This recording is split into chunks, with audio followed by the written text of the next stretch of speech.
What's up guys, welcome to my shop. So I've been in this place for about 3 months now and I'm starting to figure out how I'm gonna have it laid out ultimately and what things I want. And one of the things that I really want is a whiteboard. But wall space in a shop is really precious. I mean, this wall's already taken, so's this one, and this one too. This isn't even a wall. This one's kind of open, but not really at the moment, and I think I wanna save it for something down the road. And there's just a fridge here, really in the way. And so in reality, with my shop already full, I don't really have a whole lot of wall space that I could dedicate to a whiteboard. So with that being said, lucky enough for me, I was able to salvage some old kitchen cabinets from a remodel that my father-in-law gave me. These things are super awesome actually. For one, they're only 12 inches deep, meaning that they're perfect for storing things like paints and finishes, but it means they also don't creep into my shop space like larger cabinets would from other kitchens. And the best thing about these really ugly cabinets, they have these awesome sliding ugly doors. Who'd have thought kitchen cabinets back in the days would be so ugly and practical? Now these things are made out of red oak, which is so ugly. So the first thing that I did when I got these and forgot to record was just painting them. So I put on a coat of primer and then did 2 coats of this blue paint, which I just used on my kitchen island. If you haven't seen that, check out that right here. So while I was painting these things, I had an epiphany. This could be my whiteboard. These things are really easy to maneuver. They're only about 1/8 of an inch thick and they pop right off, which meant all I had to do was find some whiteboard material that was about 1/8 of an inch thick that I could easily cut down and replace these cabinets with. No paint, no hassle, no purchasing of a whiteboard.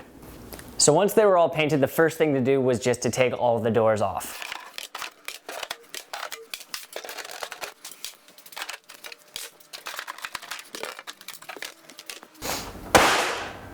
So once these things were off my shelf, the only thing I had to do was measure the length and width of one of these panels and then figure out if 1 sheet of 4 feet by 8 feet whiteboard hardwood would be enough, and then rip everything down on my table saw.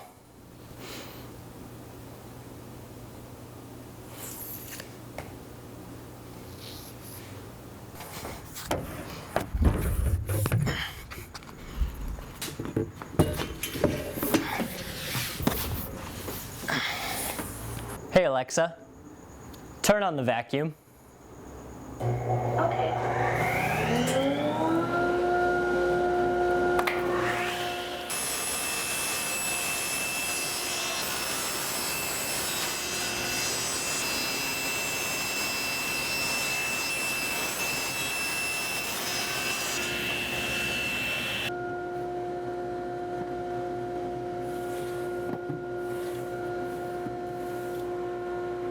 So the last thing to do to make these things shelf ready was to group them into groups of 2 because each shelf has 2 sliders, each with holes for sliding open the doors on opposite sides. So off camera I cut this piece of scrap wood and what I did was place it in the corner of one piece, and then in the opposite corner of the piece of scrap wood I used my hole punch to just mark a hole that would later take a 3/4 inch Forstner bit, and then I repeated that same process but on the opposite corner of the matching slider shelf or slider so that I could then have holes in the same place but on opposite sides.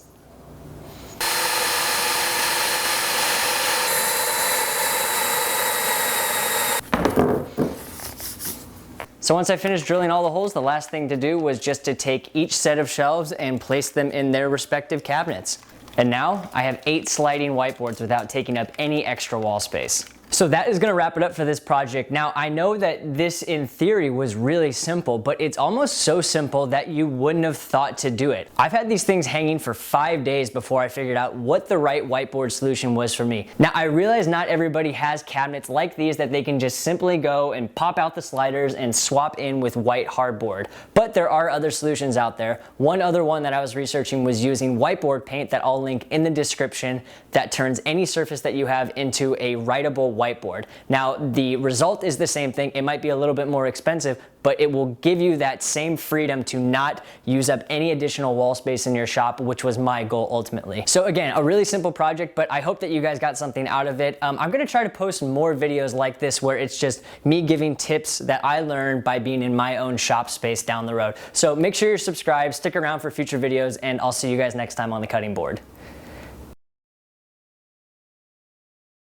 Up any additional wall space in your shop. Shut up, Cricket.